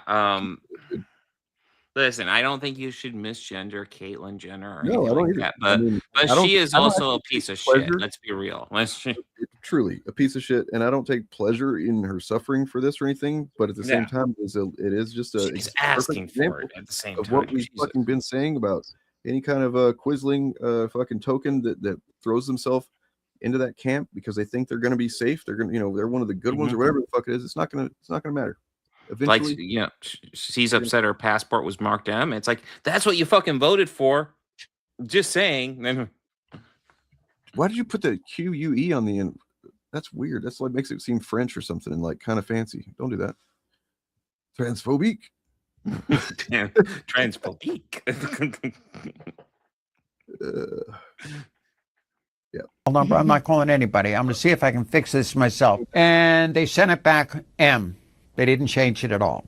What do? This is a safety factor, okay? I can't travel internationally anymore. As we know, even to vote now, you have to have proper identification. I don't blame President Trump. I love him. What? Wrote a letter. The Secret Service guy said he could get it to him, put it on his desk and stuff. I haven't heard from him. In 1985, Rock Hudson was a rich and famous movie star and a personal friend of President Ronald Reagan and his wife Nancy, and a closeted gay man living with AIDS. That summer, Rock Hudson collapsed in his Paris hotel room, and at the time, there was this French army doctor who was working on an experimental AIDS treatment, but he was basically impossible to get an appointment with, especially because Rock Hudson wasn't French. But Rock was friends with the notoriously homophobic Reagans. He'd literally gotten dinner with them. But in this case, the Reagans said, you know what? No, he's our friend. We're going to take care of him, right? Is that what happened?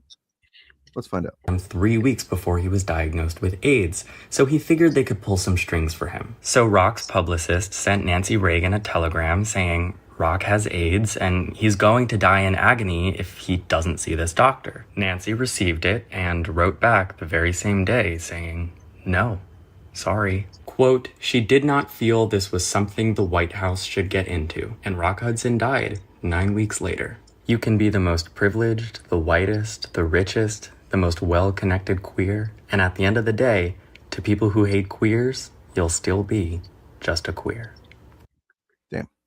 Yeah, shit. Yep. So wow, thank you for that, Chris. That is interesting to note. We'll sign off on this. I don't know how I feel about it because I don't really know much about him as a person. But Ted Turner died. I'd say he definitely had a mixed. It's career. a very mixed bag. Yeah, Yeah. I lean negative, but I don't like despise him. Does that make sense? Right. So is one less billionaire. That's good. Yeah. Mm-hmm. I mean, I guess I like what he did to help him promote movies. That's good, right? No, sorry, bad joke. I mean, yeah, I mean, he was married to Jane Fonda, who seems pretty based. So she does. Wow. Well, you know, RIP to him. Look, I feel like I have some positive, you know, not that I think he was a good person, but you know, in general, I guess I, you know what it is? I think I remember respecting him with his what was it, WCW, right? Like he would try to give it a good go to take on, and did for a while. Took on fucking what's his name? That huge piece of shit. What, Vince McMahon? Yes, the one's still alive. Yeah. Fuck him. Fuck him. Network. I mean, I doubt he did, but his money did, so that's good. I guess. He's the reason that CNN and TCM exists. That's kind of my knowledge of him. Film animation. Yeah. I mean, it's some things are good and some things are bad and some things are both. Mm-hmm. And with that wisdom, I'm gonna kick it over to Ryan. No. No, everything I know about Ted Turner is sort of like the worst thing I know that he definitely did, and I'm sure there's worse things, is he colorized movies. Yeah. Black and white movies. Oh yeah. But then one of the people to come out against that was George Lucas, who said you shouldn't ever tamper with the original movie. And he was right too. And Yeah. Well, he's a man of his word. And then George Lucas tampered with his movies. Oh, did he? I haven't seen it. Kidding. Well, if the rumors are true, the originals will be coming back. Is it this year or next year? Next year. Oh, do they actually have a plan to year. release the originals? There's a lot of rumors knocking around that for the 50th anniversary. I mean, for me, I just would love a high quality version of the first one. I'm okay with the special editions of the other two. Well, there's rumors that the original version doesn't really exist. The version that was just called Star Wars. Yeah. None of the episode 4 A New Hope stuff. That kind of doesn't exist. But the print that because they showed a print last year, I think it was, in London, that was, I think, in the BFI archives, that was pretty much the version that was in. Right, I remember hearing about that. Yeah, so there's rumors that they're going to re-release that. So I guess it depends. I have to wait and see. Well, on that note, I hope you guys you're streaming tomorrow, right, Bob? Yeah. Yep. You said No, just Saturday. My daughter's doing graduation stuff tomorrow. How selfish of her. I know. Well, my priorities are all out of whack, doing family stuff instead of streaming. The fuck. Well, look, Tyrone's just now letting you see him again, so that is nice of him. Yeah. Eric July, you fucking loser. I'm not going anywhere. I just fucking relaunched. For Cannon's sake, I'm not playing around. Get over it. Like my haters, man. I get there. But these guys are so fucking invested in my failure, right? Got these gay ass dudes. I do like that he's obviously set up a microphone on his toilet so you can clearly hear it. Camera panning down and everything. Yeah. Thank you for giving us the full view, Eric. You know what I bet he's asking right now? Like, legitimately. Give me the damn money, Glenn. But if Glenn wants to give me the money, I'll take it. We need the Glenn bucks. Well, yeah, give us the Glenn bucks, Come on. man. Damn, where is it at?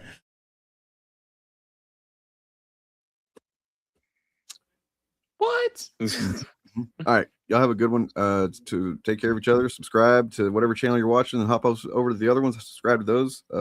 Give some likes, give some comments, give some hugs, give some compliments, give some candy. And then